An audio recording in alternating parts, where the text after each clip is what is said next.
бачу. Ой, Боже.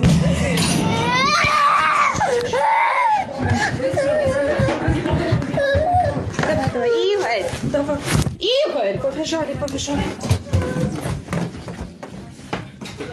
Давай. Nosotros y bombardear nuestra calle varias veces. Fue horrible. Agarraba a los niños y nos escondíamos. Там, конечно, улицу одну сильно. Погибла семья. Bombardearon nuestras calles, nuestros edificios, nuestros hogares. Una de las bombas mató a 22 personas. 3 de ellas eran niños. En las afueras de Kiev, las fuerzas ucranianas continúan combatiendo con el ejército ruso. El gobierno ucraniano afirma haber detenido la ofensiva contra la ciudad. El presidente Volodymyr Zelensky... Estamos a puertas de cumplir un mes de la denominada Operación Militar Especial Rusia en Ucrania. Sin embargo, las cosas no parecen ir como el presidente Putin esperaba y esta guerra se ha convertido en un momento de cambio en la geopolítica internacional que marcará la dinámica de los años venideros. Una guerra que marcará un antes y un después, tanto para Europa como para la Rusia de Putin.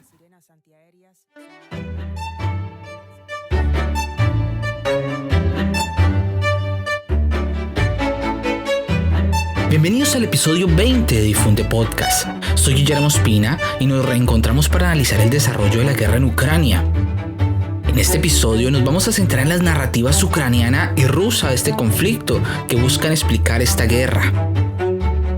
Vamos a ver las tácticas que se han utilizado, las reacciones que ha provocado esta guerra alrededor del mundo y los posibles escenarios de paz o escalamiento que pueden presentarse. Así comenzamos este episodio.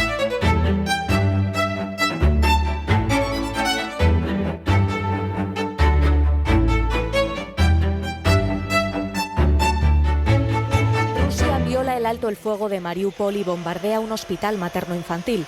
Lo ha denunciado el presidente de Ucrania, asegurando que todavía hay niños bajo los escombros y volviendo a exigir el cierre del espacio aéreo para poner fin a las atrocidades. Cruz Roja dice que la ciudad, en la costa del Mar de Azov, sufre un asedio apocalíptico. Mariupol era una de las 6 vías de escape de civiles que se habían acordado en este... Bueno, entonces para comenzar tenemos que recapitular en qué nos habíamos quedado en nuestro último episodio y lo que hemos estado viendo durante el último mes, ¿no? Entonces estamos viendo una etapa de la guerra. En este momento, lo más probable es que nos encontremos al final de la primera etapa, donde esa operación que lanzaron los rusos, que iba a durar un poco de días, se ha convertido en una guerra cada vez más costosa, que los avances cada vez son más lentos, que las cosas no han salido como se esperaba. Y entonces la primera pregunta que nos tenemos que hacer es ¿quién va ganando? Sobre el papel no puede decirse nada más que los rusos están ganando porque efectivamente han conquistado territorios, han avanzado sus tropas, han destruido objetivos militares y tienen a Ucrania bajo presión. Sin embargo, en otros terrenos que nosotros podemos analizar la guerra más allá de lo militar, pues a Rusia le ha resultado bastante costoso, ha perdido muchos equipos, ha perdido muchos hombres, pero sobre todo su imagen internacional se ha visto muy deteriorada por estos resultados. O sea que a pesar de que los conflictos, la batalla como tal, Ucrania le está perdiendo la guerra, pues no necesariamente Rusia la va ganando. Y es que si nosotros empezamos como a desgranar esa estrategia militar, pues encontramos que esas primeras operaciones aéreas que buscaban crear una supremacía rusa en el aire y avanzar con tropas de manera mecanizada, sobre todo porque tengan en cuenta que el uso de tanques, de infantería, o sea, de los pelotones de soldados, pues sobre todo buscan controlar terreno y controlar territorio, porque usted no puede hacer una conquista solamente a través de operaciones aéreas o a través del uso de drones, pues eso no le sirven para controlar terreno. Rusia ha intentado hacer eso, pero también ha buscado hacer una operación que le diera la supremacía aérea para poder proteger a sus tropas. También ha estado tratando de controlar las fuentes de energía de Ucrania. Ha tratado de destruir las comunicaciones ucranianas y nosotros vimos en estas semanas cómo fue que trataron de tomarse las plantas de energía nuclear, bueno, y lo consiguieron muchas veces, de destruir las torres de comunicaciones. Sin embargo, más allá de esos éxitos y esos avances rusos que nosotros hemos visto en estos días, el balance es muy negativo, sobre todo por los temas de la logística militar.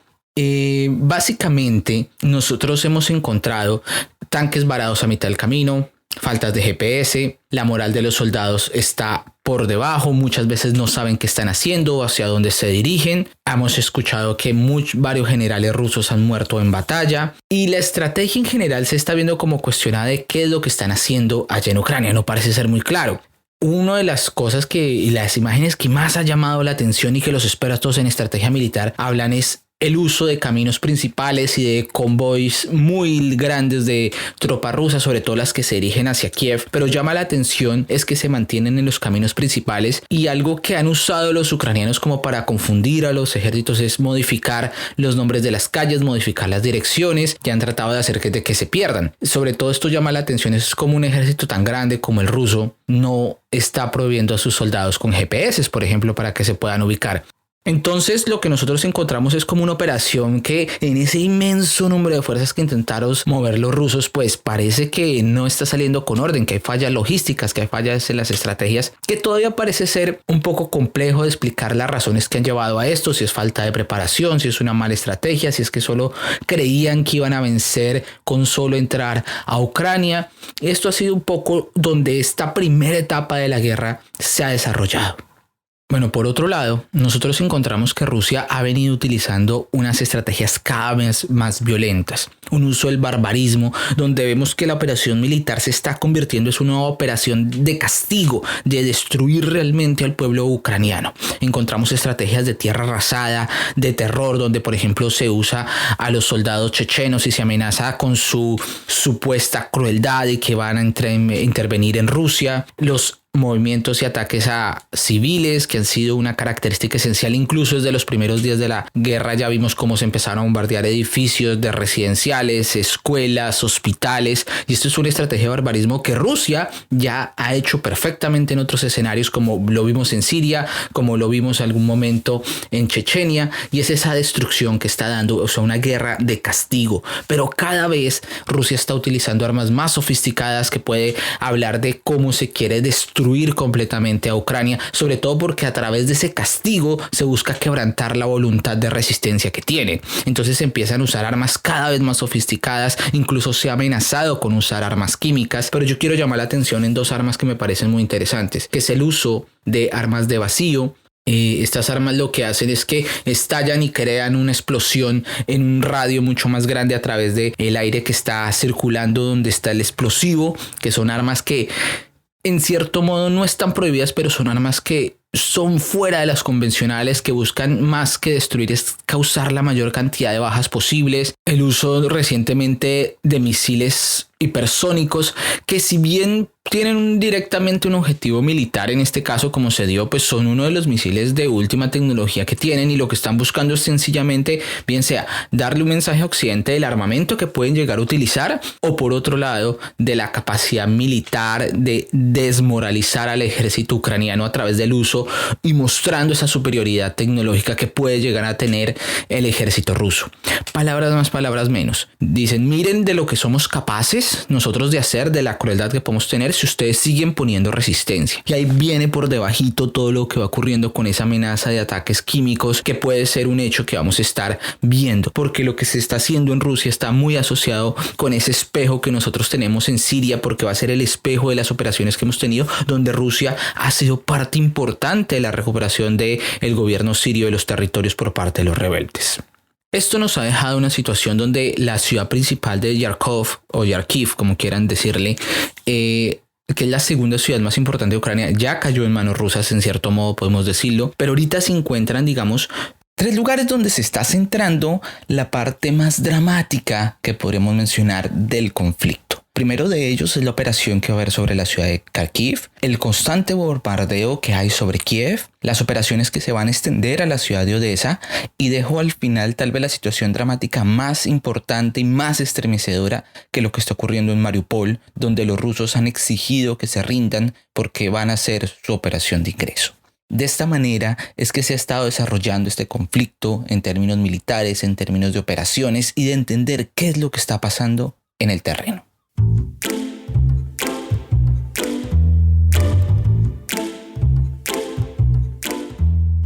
Así zanjó el miércoles el presidente ruso Vladimir Putin sobre la operación militar que lleva a cabo en Ucrania y defendió de nuevo la incursión. No teníamos otra opción que la legítima defensa por la seguridad de Rusia, además de llevar a cabo la operación militar especial. Sin duda, todos los objetivos propuestos se lograrán. Garantizaremos de forma fiable la seguridad de Rusia y de nuestro pueblo, y no permitiremos que Ucrania sirva de trampolín para acciones agresivas contra Rusia. Ahora me gustaría que entráramos en esas famosas etapas porque hemos escuchado mucha información sobre cuáles son las razones, si son justas, si no son justas, de por qué fuimos a la guerra y no fuimos a la guerra. Y es que el discurso ruso de cómo está presentando este conflicto, esa narrativa rusa, vamos a hablar del nazismo y de la historia de Ucrania. Y yo creo que hay dos puntos importantes de cómo ha explicado todas estas operaciones que hasta el día de hoy la sigue presentando. Incluso recientemente Vladimir Putin tuvo una reunión en un estadio ruso donde seguía repitiendo estos recursos de su intención de desnazificar Ucrania y por el otro lado hablar de ese revisionismo histórico de que Ucrania y Rusia son un solo pueblo y que en cierto modo Rusia debería dirigir los destinos de Ucrania. O sea, esa narrativa no se ha perdido ahí. Y ahí viene un poquito nosotros a cuestionar porque es que lo que ocurre en la región de Donbass, o sea, en el oriente de Ucrania, donde encontramos las ciudades y las repúblicas independientes de Lugansk y Donetsk, pues hay un número por ahí que vive dando vueltas en la propaganda rusa que es de 13.000 muertos y de que hay una campaña de exterminio en contra de los ciudadanos rusos, lo cual es bastante, hay que matizarlo muy bien y hay que ser muy claro porque las mismas cifras que refleja las Naciones Unidas y un poco la Organización para la Cooperación y la Seguridad en Europa nos empieza a decir que ellos habían estado vigilando qué estaba ocurriendo en esa situación incluso desde el año 2014 y ellos decían muy claramente, miren, había un acuerdo de paz que era en Minsk, que habían como un cese al fuego y aquí nadie respetó eso, de lado y lado, o sea, pero no es posible decir que haya una operación militar, que haya un plan organizado por parte del gobierno ucraniano para exterminar rusos o rusoparlantes en el este de Ucrania.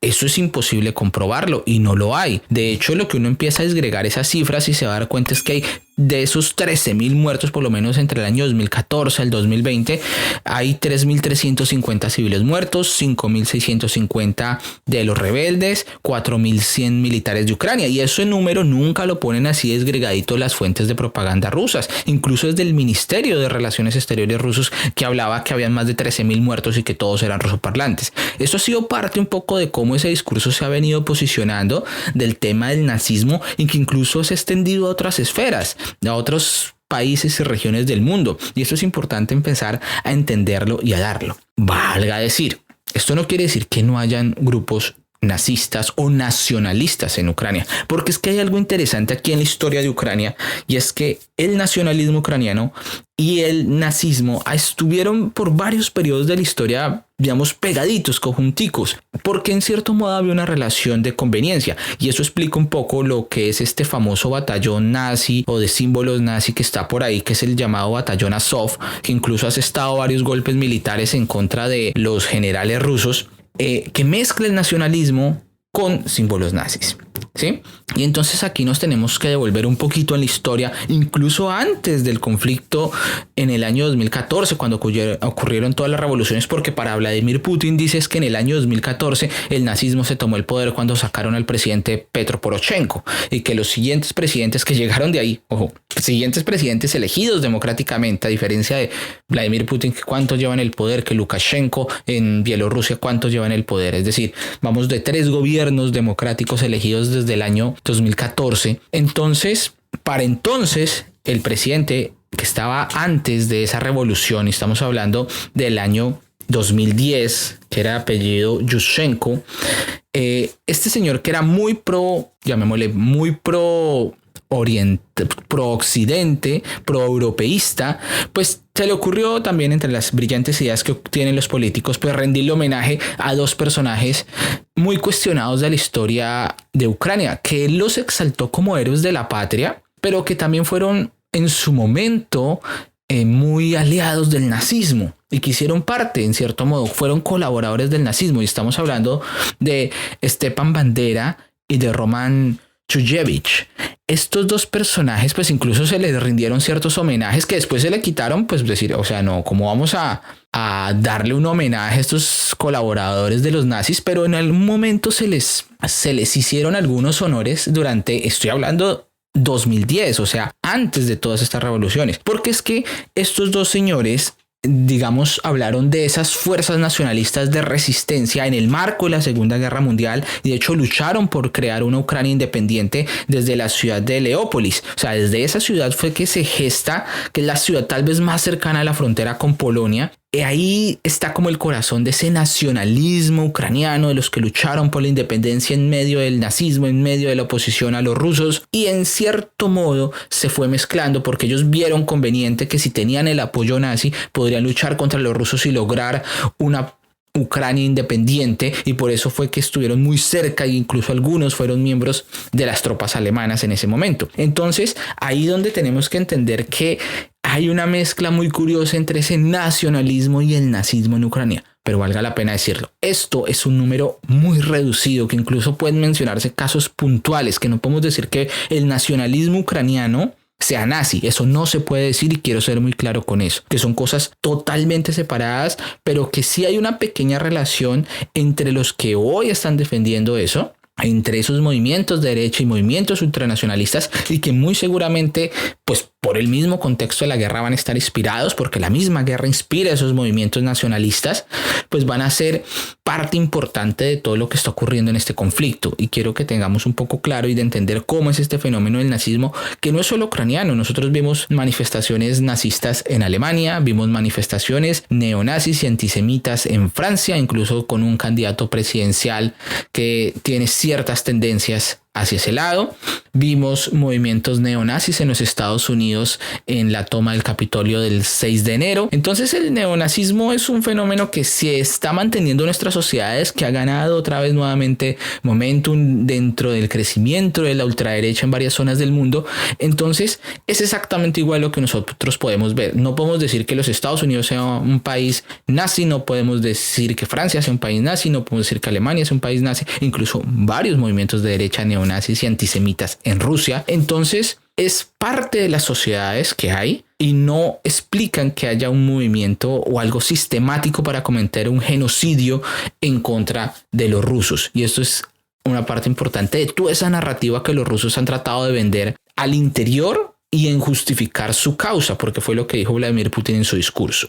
El segundo aspecto que ha hecho Vladimir Putin es lo que yo les decía anteriormente, el revisionismo histórico, pero esto tiene un objetivo muy claro y es negar la historia y la soberanía ucraniana. Y en esto ha hecho unas lecturas que explican también las operaciones militares, y vamos a hablar de dos lugares que fueron parte del Imperio Ruso por allá en la época del siglo XVIII de Catalina la Grande, que vamos a llamar las regiones de Novorosilla y Malorosilla, ¿sí? Nueva Rusia y Pequeña Rusia, que más o menos traducen los términos. Y es que estos dos términos se han venido como posicionando en el discurso de Vladimir Putin desde que empezó su invasión a Ucrania. Por ejemplo, Vladimir Putin ya empezó a mencionar la zona de Novorosilla por allá en el año 2014, cuando empezaba a darle ciertos apoyos a los separatistas. Entonces que Vladimir Putin se dirigía a los pueblos de Novorosilla para que en cierto modo reclamaran su independencia. Él escribió el año pasado un ensayo que está publicado en la página del gobierno ruso, donde él dice que Rusia y Ucrania son un mismo pueblo,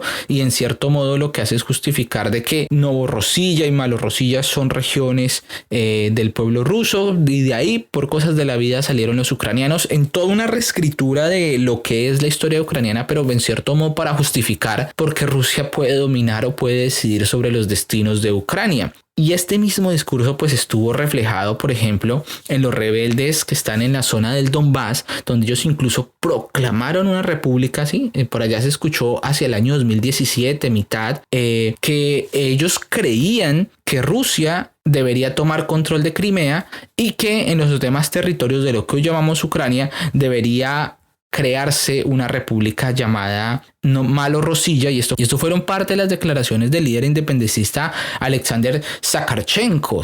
Entonces este personaje lo que hizo fue presentar un nuevo revisionismo histórico, de volver al tiempo imperial, de volver a al tiempo de los zares, a esa Rusia zarista. Y es esa nostalgia un poco lo que va a estar siempre caracterizando este conflicto. Como datos interesantes, esos elementos de Novorosilla y de Malorosilla están ahí presentes para que ustedes se ubiquen geográficamente. Digamos, ciudades como Mariupol, Odessa, Yarkiv ¿sí? Eran ciudades que estaban dentro de lo que ese territorio se conocía como Novorossiya, mientras que la parte un poco más arriba de Ucrania sería Kiev, era lo que se llamaba Malorossiya. Y esto un poco nos dice cuáles pueden ser los planes que pueda llegar a tener Rusia siguiendo ese revisionismo histórico, ¿sí? De cómo quiere volver a recrear esa Rusia que estaba en la época zarista. Bajo estas dos narrativas, bajo estos dos discursos que inspiran una vuelta al pasado, que inspiran la gran meta rusa de luchar contra el nazismo, porque fue parte de ese discurso nacional que los unió en aquel momento de la Segunda Guerra Mundial, bajo estas dos narrativas es que Rusia siente que está librando, o Vladimir Putin está vendiendo, que se está librando una lucha nacional, que es una lucha importante, que es una lucha de los rusos y una lucha de la liberación para un pueblo que casi que son hermanos, y que ustedes van a ver lo sorpresivo es que tanto ucranianos y rusos pueden decir que son primos, que son familiares, y ha resultado una forma de vender la lucha en el exterior, en otras zonas de rusoparlantes, pero asimismo dentro de la misma territorio ruso.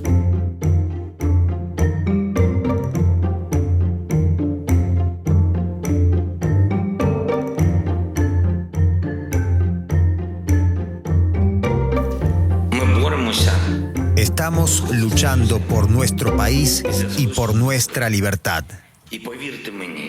Esto a pesar de que todas las grandes ciudades de Ucrania están bloqueadas. Nadie nos va a arrebatar nuestra libertad. A partir de hoy, todas las plazas de Ucrania, sea cual sea su nombre, se van a llamar Plaza de la Libertad, en cada ciudad de nuestro país.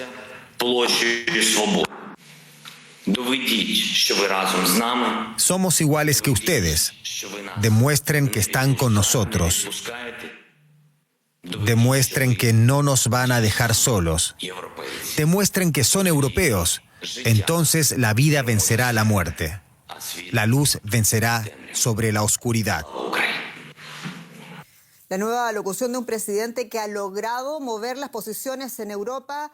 Esta vez lo ha hecho ante el Parlamento Europeo y seguimos... Por su parte, el discurso ucraniano ha presentado este conflicto. Yo creo que la mejor teoría que lo puede hacer es la teoría de la paz democrática. La teoría de la paz democrática nos dice muy sencillo: las democracias son pacíficas, los autoritarismos son violentos. Y entonces, si en el mundo hubieran más democracias, pues no habría conflictos, porque es que las democracias no se hacen guerras entre sí. Las guerras son resultado de modelos autoritarios que quieren desestabilizar ese orden democrático y que se enfrentan con las democracias. Digamos, sobre esa teoría, el discurso del presidente Vladimir Zelensky pues ha tratado de posicionar de que lo que estamos viviendo en este momento, más que un ataque contra Ucrania, es un ataque contra la democracia, que el autoritarismo que Vladimir Putin ha apoyado durante muchos años alrededor del mundo, apoyando dictadores, ofreciéndoles armas, ofreciéndoles sus servicios, ofreciéndole incluso su apoyo económico, ¿sí? Como podríamos mencionar rápidamente el caso de Venezuela. Esencialmente lo que estamos viendo es un enfrentamiento entre el autoritarismo y la democracia, pero que además es un ataque contra Europa, contra los derechos humanos y contra la paz internacional, porque a pesar de todas las advertencias que hubo, de las mismas declaraciones de que no iba a atacar a Ucrania, ocurrió y se dio ese ataque. Y en eso el discurso de Volodymyr Zelensky ha sido muy bueno, estableciendo esa lucha moral y estableciendo lo que yo les decía, si era justo o no era justo. Si nos encontramos en una batalla de narrativas, porque esto es lo que nosotros vamos a llamar la guerra de la información, pero en esta guerra de la información, y yo les digo, mire, nunca se centren en buscar quién es el bueno y quién es el malo. En realidad esto depende de cómo se den las dinámicas de poder y qué discurso se logre posicionar por encima de todos los demás. Y en este momento el discurso de Zelensky, que ha vendido ese heroísmo romántico de aquel que está con su pueblo, que incluso contrasta con otras cosas que pasó. Cuando los talibanes se tomaron la capital, Kabul, el primero en salir corriendo fue el presidente. El presidente Ashraf Ghani fue el primero y se fue con todo un montón de dinero. En este caso, nosotros encontramos que el presidente no solo está haciéndole frente a la batalla, que transmite desde su oficina y les dice a los rusos en modo retador: aquí estoy y no me he ido y mi familia no se va a ir a pesar del peligro y que yo sepa que soy un objetivo militar, pero no me voy a ir. Y eso le ha dado una moral a sus tropas y un heroísmo romántico que es importante, porque dentro de la guerra, digamos, la moral juega de una forma muy importante, y ha llegado incluso y nosotros lo estábamos escuchando a ese discurso de sentirse como ese gran líder, como Winston Churchill enfrente del Parlamento británico, y lo ha citado incluso y ha mostrado su valor. Y eso nos habla un poco de cómo esta guerra se está convirtiendo como en un gran proyecto de cohesión para esa Europa occidental que les está recordando esas memorias de la guerra mundial. Como yo les digo, aquí estamos saltando en un momento de la historia que parece ser muy clave después de venir de toda la pandemia, donde incluso se están esos sueños imperialistas, memorias de la Segunda Guerra Mundial, memorias del fin de la Unión Soviética. Todo eso se está mezclando y está viniendo a explicar un poco este conflicto, y esto nos va a parecer supremamente, digamos, interesante para comprender lo difícil y cómo se mezclan unas cosas y otras.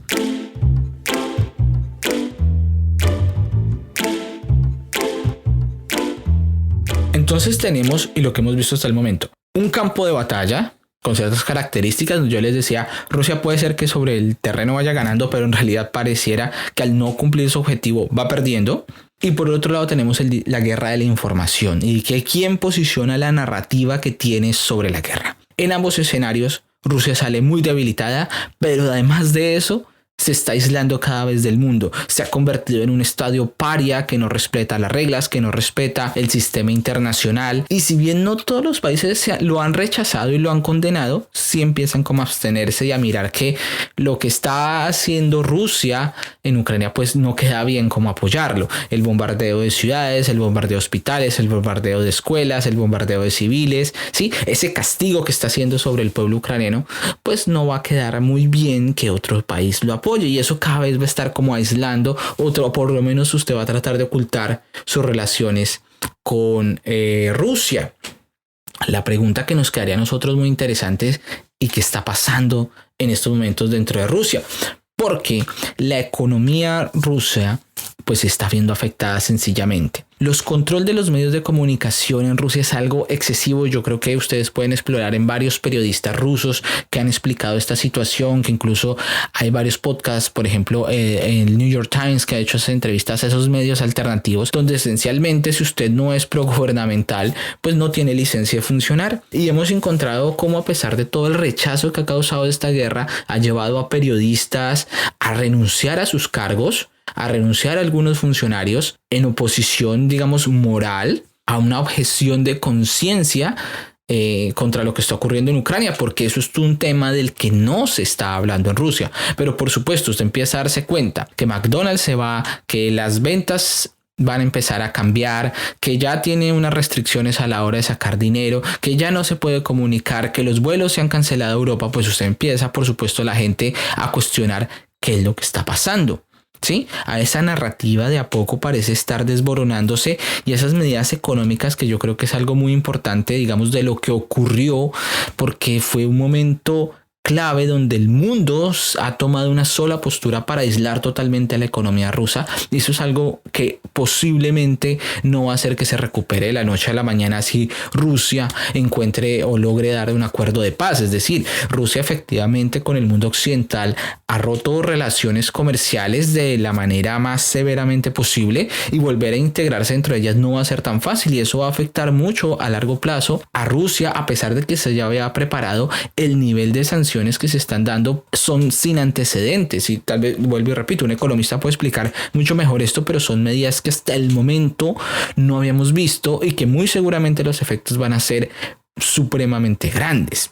Por otro lado, llama la atención lo que vamos a llamar la cultura de la cancelación rusa, es decir, cómo se ha empezado a dar ese rechazo a todo lo que tenga que ver con Rusia como una forma de castigar al gobierno de Vladimir Putin. Y yo lo llamo cultura de la cancelación porque eso fue algo que nosotros vimos por allá en el año 2020, 2021, con todo lo que fue el movimiento de Black Lives Matter, donde efectivamente las posiciones racistas de algunos actores pues llevaba a la destrucción de estatuas, o a decir que no voy a escuchar más a este artista porque tenía posiciones racistas. Toda esa cultura de la cancelación que se había creado en aquel entonces la estamos viendo ahora. Entonces ahora, en rechazo a esa guerra, estamos cancelando todo lo que tenga que ver con Rusia, y eso es parte del discurso moral que está dándose desde Occidente. Como les digo, aquí se están mezclando muchas cosas de los momentos históricos que hemos estado viviendo, y efectivamente lo que ahora encontramos es un rechazo a Rusia desde el campo moral, desde ese campo de la narrativa de que vamos a rechazar todo lo que represente este conflicto. Pero tal vez a mí lo que me parece más interesante de toda esta relevancia geopolítica que ha dado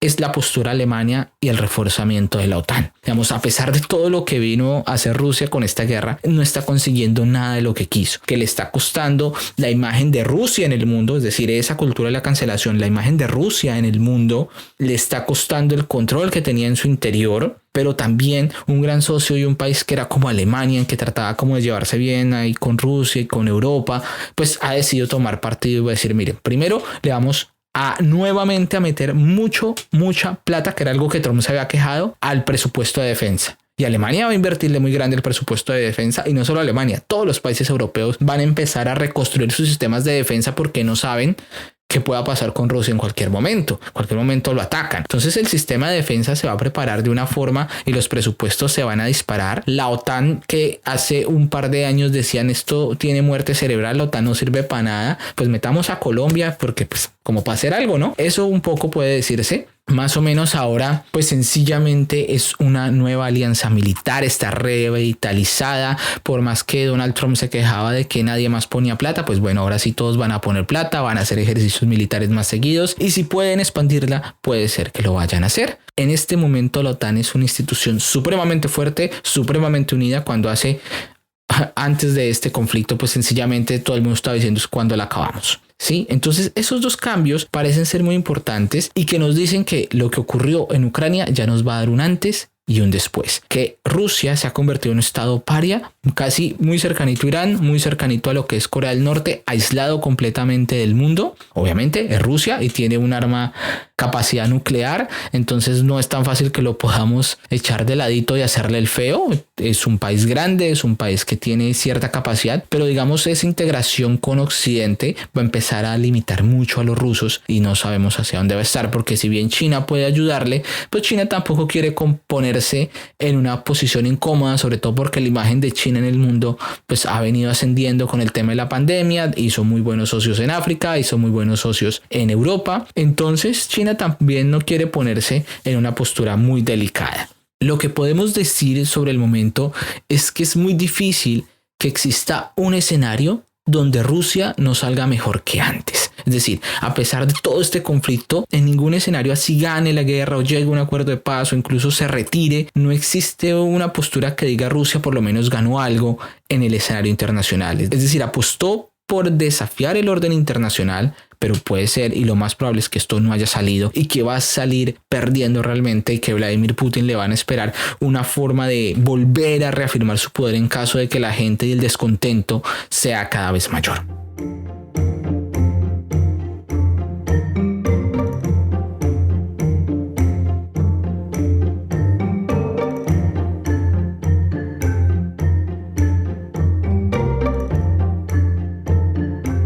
Por último, me gustaría que habláramos de esos posibles escenarios que se pueden dar después de esta primera etapa de la guerra que yo les he mencionado y que tenemos y estamos viendo rápidamente en este rápido recorrido en el episodio de hoy. Y es que esta guerra puede ser que coja hacia el camino de una guerra de desgaste, de una guerra de baja intensidad, de una guerra de proxy war, que es un poco lo que decimos guerras con el apoyo de Occidente a unas tropas. Lo mismo puede estar haciendo Rusia apoyando unas tropas y su intervención directa, y que la guerra se nos puede convertir en eso que yo diría la guerra paisaje, es decir, una guerra que va a ser supremamente larga, supremamente desgastante, porque más o menos la idea es que Rusia sufra otro Afganistán, donde pierda tropas, donde pierda muchos recursos, donde cause rechazo en el interior de su pueblo. Eso es un poco el objetivo que se va a buscar, y el tema de esto es que cada vez la guerra va a destruir más. Y el problema es que esto va a afectar cada vez más a la población civil, que la destrucción se va a hacer cada vez mayor y que incluso el cambio de estrategia ruso puede llevar a lo mismo, es decir, a una reorganización de las fuerzas para causar más castigo sobre la población civil, para en cierto modo tratar de quebrantar la voluntad de resistencia.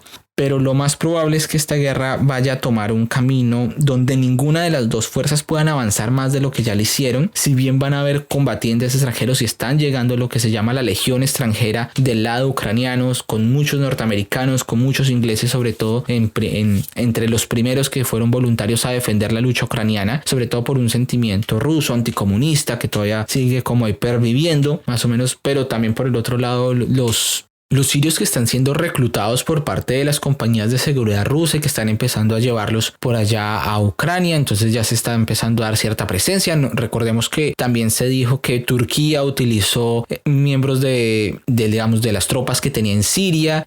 Se llevó a gente a Siria a participar en el conflicto de Nagorno-Karabaj a favor de Azerbaiyán. Entonces esa nueva misma experiencia de la guerra siria, como yo les digo, puede ser el espejo que nosotros tendremos que estar mirando para ver hasta dónde puede llevar ese conflicto. Y como ustedes lo pueden ver, pues que Ucrania se convierta en una nueva Siria, pues es un escenario bastante probable en esta forma en el que el conflicto siga y se avance y se convierta en una guerra de baja intensidad, en una guerra de desgaste, donde la estrategia esté muy centrada en castigar a la población civil. Y esto sí puede ser un poco lo más preocupante, porque esa misma estrategia Rusia aplicó en Grozny, en Chechenia. Esa misma estrategia la estuvo aplicando en Siria apoyando a las tropas de Al-Assad. Por supuesto, en un segundo escenario que puede darse es que este conflicto se desborde. Estuvimos a nada de que este conflicto se saliera de contexto cuando bombardearon unas bases militares muy cerquita de la frontera con Polonia, y esto pudo haber hecho, por supuesto, que la OTAN interviniera. Por otro lado, tenemos lo que puede ser la participación de Bielorrusia, que se convierte en un actor que ha venido ahí tímidamente prestando su territorio, que ha empezado como a hacer escaramuzas. Este puede ser un nuevo actor que pueda tratar de desequilibrar este estado de equilibrio de fuerzas, por decirlo así, de esta situación que no avanza ni para un lado ni para el otro. Entonces puede ser un actor que llegue a desbordar ese conflicto. Y algo que en cierto modo empieza a preocupar es que pueda ocurrir con Moldavia, porque como yo les decía, este territorio de Novorosilla se extendía desde Rusia, desde lo que era la península de Crimea, se extendía por toda la costa, digamos, por toda la salida al Mar Negro de Ucrania, y va a llegar a Moldavia. Y allá en Moldavia hay otra población rusoparlante que se llama Transnistria, que también se ha declarado independiente, que se ha declarado un autogobierno, que son rusoparlantes y que dentro de los mapas que nosotros veamos del siglo XVIII hacia parte de ese territorio de Novorosilla. Y adivinen, hay una ciudad que es clave para poder llegar ahí, que es la ciudad de Odessa, y ese puerto de Odessa es uno de los objetivos militares de los rusos. Entonces, si bien todavía puede ser y es muy alarmista decir que Rusia quiera invadir Moldavia, si nosotros miramos esas referencias históricas que ha venido haciendo Rusia, pues hay que tener cuidado, porque ojo que Moldavia es un país que es candidato a la Unión Europea y posiblemente esto lleve a acelerar su ingreso. No obstante, estamos mirando tal vez un poco más allá de lo que se debiera, pero ese revisionismo histórico y la situación de las operaciones militares, hay que tener cierto olfato para la hora de poder entender qué es lo que está pasando. Por supuesto, para cerrar, hay un camino a la paz. Digamos, las frases que decía el secretario de la ONU, Antonio Guterres, en su momento, que era hay que darle una oportunidad a la paz, pues cerremos con esta parte de nuestro episodio de hoy. Y es cuáles pueden ser, porque hemos visto que hay unas conversaciones que las posturas están supremamente distantes, pero hay unas conversaciones donde por raticos el presidente Zelensky como que trae a decir, hay como unos puntos donde podemos comenzar a conversar, y creo que se centrarían en tres. Primero, ¿qué se va a hacer con Crimea? Segundo, ¿qué se va a hacer con las repúblicas independientes? Y tercero, ¿qué ocurre con la soberanía ucraniana? Que sobre todo este es el punto principal, porque es lo que más le interesa a Vladimir Putin. Muy probablemente, y es algo que se puede dar, la península de Crimea, como los rusos ya las tienen, pues esencialmente se va a reconocer por parte del gobierno de Ucrania que la península de Crimea es rusa. Muy seguramente va a haber una partición de Ucrania, un poco como yo les decía, los territorios de Novorosilla y Malorosilla se están ahí en medio de esa memoria histórica para poder solucionar el conflicto, y seguramente las repúblicas independientes de Donbass, pues que encontramos, recordemos, Lugansk y Donetsk, que están en la región de Donbass, puede ser que se declaren como independientes, que proclamen su república de Malorosilla en este caso. Sí, que fue la que ellos proclamaron por allá en el año 2017, y que seguramente se integre al territorio ruso. Eso no lo podemos saber, pero digamos son los puntos como de concesiones que pueda llegar a ser Ucrania en algún momento, ¿sí? Mientras que el punto que viene a ser el más complicado es la soberanía ucraniana, porque el objetivo principal que tenía Rusia era sacar al gobierno actual de Ucrania y poner un gobierno que sea simpático, porque cuando hablaba de esa desnazificación, de esa desmilitarización de Ucrania, pues esencialmente lo que buscaba era un cambio de régimen y poner uno más simpático a sus intereses. Y el tema de la soberanía, decirle a Ucrania, usted puede unirse a esto, no puede unirse a esto, pues esencialmente viola todos los principios de la norma internacional cuando un país es independiente. O sea, imagínense que en Colombia le diga, no sé, Estados Unidos, por decir algo, usted puede unirse a, no puede unirse a la UNASUR o no puede unirse a la OEA o tiene que unirse a esto o tiene que unirse a aquello. Sí, eso afecta la soberanía de un país, que es su capacidad de decidir a qué quiere pertenecer o a qué no. Por ejemplo, hablando en términos de los países, la soberanía es lo más cercano a la libertad que hay, a la misma libertad que tiene su propio pueblo para decidir su destino y que está encabezado por un gobierno. Este tal vez ser el punto donde las conversaciones van a estar más complicadas, porque Rusia no va a reconocer una autonomía ucraniana, no va a reconocer hasta el momento que se pueda unir a la OTAN o que se pueda unir a la Unión Europea o que haya un compromiso de neutralidad. No sabemos hacia dónde va a indicar eso, pero digamos son los caminos que se pueden dar para la paz, que no sabemos hacia dónde va a ir esta guerra en este momento, pero como ustedes pueden ver, pues el panorama está muy complicado para lo que puede llegar a ocurrir.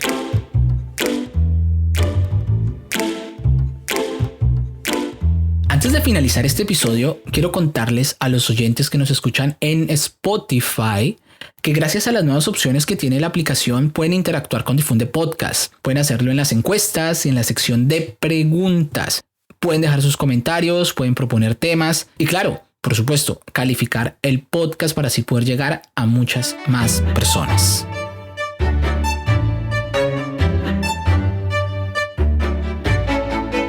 Recuerden que pueden dejar sus comentarios y sugerencias en las redes sociales. Lo encuentran como Difunde Podcast en Facebook, en Twitter y en Instagram. Y si te gusta el podcast, pues te invito a recomendarlo, a compartir este episodio. Difunde Podcast está en todas las plataformas disponibles. Esto ha sido todo por hoy. Les habló Guillermo Espina y recuerda que si te gusta, difunde.